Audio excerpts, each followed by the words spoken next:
नमस्कार दोस्तों, डेली जी के चैनल पर आप सभी का स्वागत है। 16 जून के इम्पोर्टेंट करंट अफेयर्स क्वेश्चंस को हम कवर करेंगे।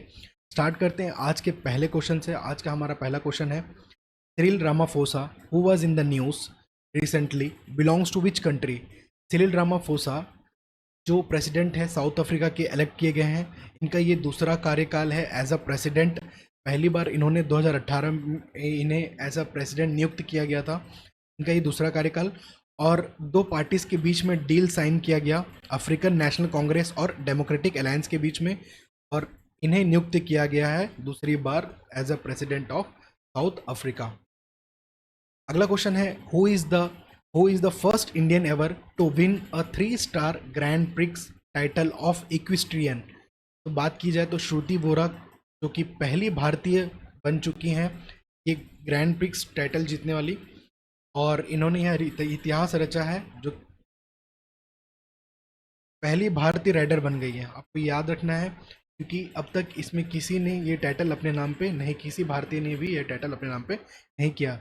और ड्रेसेज वर्ल्ड चैंपियनशिप 2022, 2010 और 2014 के एशियाई खेलों में भी भारत का प्रतिनिधित्व किया था श्रुति वोरा ने। श्रुति वोरा जो कोलकाता से बिलोंग करती हैं। अगर पूछा जाए FEI ड्रेसेज वर्ल्ड कप कहाँ हुआ था, तो आपको याद रखना है लिपिका, स्लोवेनिया में 7 जून 2024।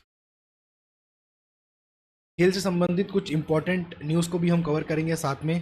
तो अगला न्यूज़ है, लिखित SP और दिनिधि देसिंगु ने ब्रॉन्ज मेडल अपने नाम पे किया। किसमें? सिंगापुर नेशनल स्विमिंग चैंपियनशिप में इन्होंने ब्रॉन्ज मेडल जीता है, लिखित और देनिधि देसिंगु ने। वुमेन्स कैटेगरी में 200 मीटर में और मेंस कैटेगरी में 100 मीटर। अगला एक इम्पॉर्टेंट स्पोर्ट्स से संबंधित news, 17th UEFA European football championship कहाँ हुआ, आपसे पूछा जा सकता है। ये जर्मनी में होने वाला है और जर्मनी इसको होस्ट कर रहा है। UEFA यूरोपियन फुटबॉल चैंपियनशिप जो कि जर्मनी के द्वारा होस्ट किया जाएगा। लास्ट ईयर इटली ने हराया था इंग्लैंड को 16th यूरो कप में। अगला question, After becoming the Prime Minister for the third time, which was the first country to be visited by Prime Minister Modi? तो प्राइम मिनिस्टर मोदी जो Italy गए थे अभी G7 समिट के लिए, है ना, इटली विजिट किया था, और यह 50th summit meeting of the leaders के G7। प्राइम मिनिस्टर मोदी ने अब तक 5 बार इस G7 समिट में भाग लिया, और मनमोहन सिंह जो कि फॉर्मर प्राइम मिनिस्टर थे उन्होंने भी 5 बार इस G7 समिट में भाग लिया था, और पहली बार अटल बिहारी वाजपेयी ने G7 समिट में भाग लिया था। देख सकते हैं आप 2019, 21, 22, 23, 24 टोटल 5 बार नरेंद्र मोदी जी ने में भाग लिया है G7 समिट में। इससे पहले डॉक्टर मनमोहन सिंह, और पहली बार first Indian prime minister to get invitation in participate in G7 में अटल बिहारी वाजपेयी जी को बुलाया गया था 2003 में। ये कुछ संबंधित है G7 से इम्पोर्टेंट। अगर पूछा जाए कि G7 किससे संबंधित है, तो यह 7 मोस्ट इंडस्ट्रियलाइज्ड डेमोक्रेटिक कंट्रीज को इसमें भाग लेने के लिए बुलाया जाता है, और ये एक G7 समिट है। अगला question, who releases the global economic prospect report. तो वर्ल्ड बैंक के द्वारा यह रिपोर्ट जारी किया जाता है, ग्लोबल इकोनॉमिक प्रॉस्पेक्ट रिपोर्ट। अगर बात की जाए ग्लोबल इकोनॉमिक प्रॉस्पेक्ट रिपोर्ट किसके द्वारा रिलीज किया जाता है, एग्जाम में पूछा जा सकता है, वर्ल्ड बैंक। और वर्ल्ड बैंक ने यह बताया है कि जो भारत की GDP ग्रॉस डोमेस्टिक प्रोडक्ट का जो ग्रोथ रेट है 2024-25 में 6.6% है। इन्होंने पहले एक और रिपोर्ट रिलीज़ किया था, उसमें बताया था कि 6.4% है GDP ग्रोथ भारत का, परंतु अभी इन्होंने एक नया रिपोर्ट रिलीज़ किया है जिसमें इन्होंने कहा है कि 6.6% ग्रोथ रेट है GDP ग्रोथ रेट भारत का। कुछ पुराने न्यूज़ को भी और इम्पोर्टेंट कुछ टॉपिक्स को हम कवर करेंगे। When is world blood donor day, कब मनाया जाता है? 14 जून को मनाया जाता है। और इस बार का जो विषय था, thank you blood donors. Karl Landsteiner इन्हें खोज की थी 4 different types of blood group की, ए, बी, ओ और ए बी। इन्हें नोबेल प्राइज से सम्मानित किया गया था 1930 में कार्ल लैंडस्टीनर को। और father of modern blood transfusion पूछा जाए तो आपको ये लेना है नाम, कार्ल लैंडस्टीनर। जो वर्ल्ड ब्लड डोनर डे की शुरुआत की गई थी 2004 में, ऑफिशियली 2005 को डिक्लेयर किया था कि हम 14 जून को वर्ल्ड ब्लड डोनर डे के रूप में मनाएंगे। एग्जाम में पूछता है कि first world blood donor day कब मनाया गया था? 2004 में इसको ऑब्जर्व किया गया था। अगला question, who presented 6 consecutive budgets as the country's finance minister about 6 decades ago? Morarji Desai, जो लगातार 6 बार केंद्रीय बजट पेश कर चुके हैं अब तक, और इनको सरपास किया है निर्मला सीतारमन जी ने, जो कि 7वीं बार केंद्रीय बजट पेश करेंगी। पहली बार आर के शनमुगम चेट्टी जी ने केंद्रीय बजट पेश किया था 1947 में, और उस समय बताया गया था 171 करोड़ और revenues and fiscal deficit 24 crore. Ajit Doval ji को एनएसए का नेशनल सिक्योरिटी एडवाइजर का reappoint as a national security adviser reappoint किया गया है अजित डोवाल जी को, और इनका यह तीसरा कार्यकाल है। किसके द्वारा किया गया है पूछा जाए तो प्राइम मिनिस्टर के द्वारा अपॉइंट किया जाता है। अगर इनको अजित डोवाल जी को इस पद से हटाना है तो कौन हटा सकते हैं? प्राइम मिनिस्टर नरेंद्र मोदी जी ही हटा सकते हैं इस पद से। इनका यह तीसरा कार्यकाल है। पहली बार इन्होंने 2014, फिर 2019 और 2024।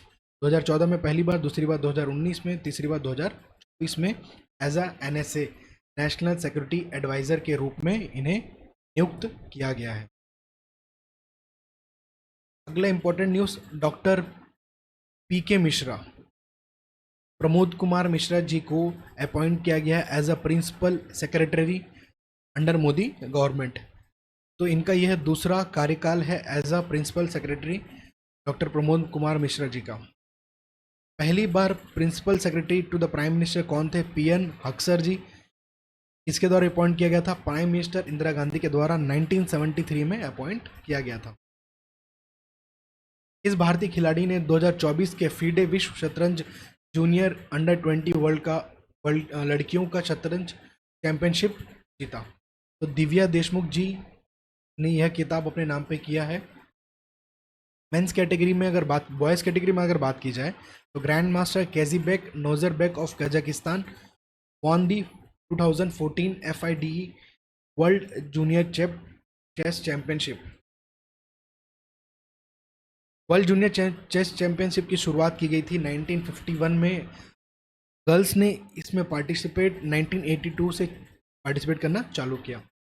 हाल ही में जारी ग्लोबल जेंडर गैप इंडेक्स 2024 में भारत की रैंक है 129।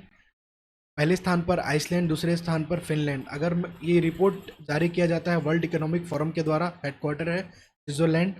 अगर मैं बात करूं वर्ल्ड इकोनॉमिक फोरम की तो इनके द्वारा अन्य रिपोर्ट जारी किया जाता है, जैसे the global gender gap report, energy transition index, global risk report, global travel और tourism report.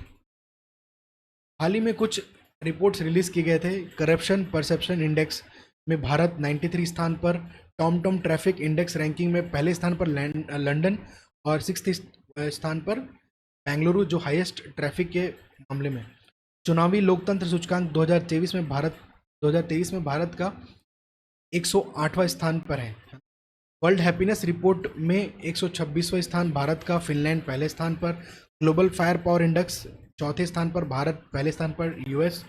Global unicorn index तीसरे स्थान पर है भारत, पहले स्थान पर यूएस, दूसरे स्थान पर चाइना। साइबर क्राइम इंडेक्स में भारत के स्थान है 10वां, पहले स्थान पर रशिया।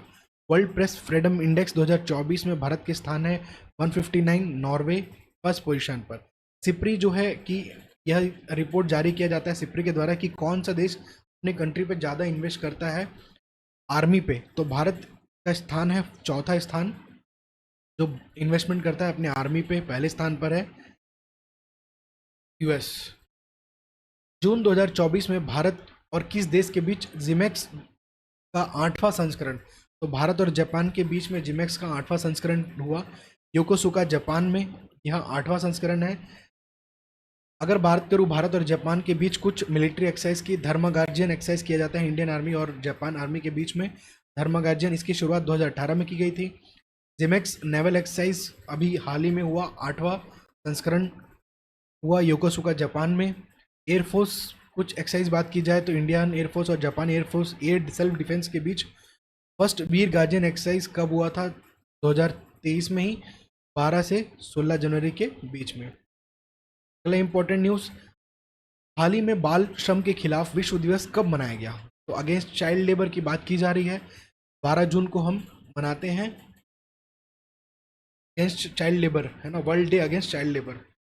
तो किसके द्वारा अगर बात की जाए तो 12 जून 2002 को जिनेवा स्विट्जरलैंड में अंतर्राष्ट्रीय श्रम संगठन द्वारा मनाया गया था पहली बार, 12 जून में 2002 को।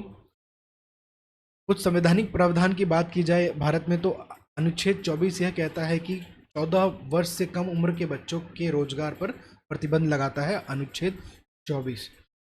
इस बार का जो विषय है 2024 का वह है, आइए अपनी प्रतिबद्धताओं पर कार्य करें, बाल श्रम को समाप्त करें। Let's act on our commitments, let's act on our commitments and child labour. 1979 में गुरुपद स्वामी समिति ने सिफारिश की थी कि एक समिति बनाई थी और इन्होंने सिफारिश की थी कि 1986 में बाल श्रम निषेध और अधिनियम लागू किया था इनके सिफारिश पर 1986 में। किस समिति के द्वारा पूछा जाए तो गुरुपद स्वामी समिति के द्वारा सिफारिश किया गया था कि बाल श्रम पर प्रतिबंध लगाने के लिए, और 2016 में इसमें संशोधन किया गया, सभी रोजगारों में 14 वर्ष से कम उम्र के बच्चों के रोजगार पर प्रतिबंध लगाया गया। बात की जाए अगर अगला न्यूज़, भारत में बाल विकास और महिला मामलों के मंत्री कौन है? अन्नपूर्णा देवी जी को बनाया गया महिला एवं बाल विकास मंत्रालय। हाल ही में 30वें भारतीय सेना प्रमुख किसे नियुक्त किया गया है? उपेंद्र द्विवेदी जी को नियुक्त किया गया है। इन्होंने रिप्लेस किया है मनोज पांडे जी को। और फर्स्ट इंडियन आर्मी चीफ पूछा जाए, यह है Upendra Dwivedi ji. First Indian army से पूछा जाए तो याद रखेंगे KM करियप्पा। अगला क्वेश्चन, हाल ही में बालिका शिक्षा को बढ़ावा देने और बाल विवाह को समाप्त करने के लिए नई योजना मुख्यमंत्री निजुत मोइना असम के द्वारा यह लॉन्च किया गया है, तो promote girl education and child marriage. और चीफ मिनिस्टर बात की जाए तो हिमंता बिस्वा शर्मा जो कि असम के चीफ मिनिस्टर है, उनके द्वारा यह स्कीम लॉन्च किया गया है, यह योजना लॉन्च। असम की कैपिटल दिसपुर, राजधानी गुलाबचंद कटारिया यहाँ के राज्यपाल, और राज्य महोत्सव बिहू नृत्य। ये कुछ इंपॉर्टेंट न्यूज़ हमने कवर किए। अब मिलते हैं नेक्स्ट डे कुछ इंपॉर्टेंट करंट अफेयर्स क्वेश्चन के साथ। Thank you for watching this video.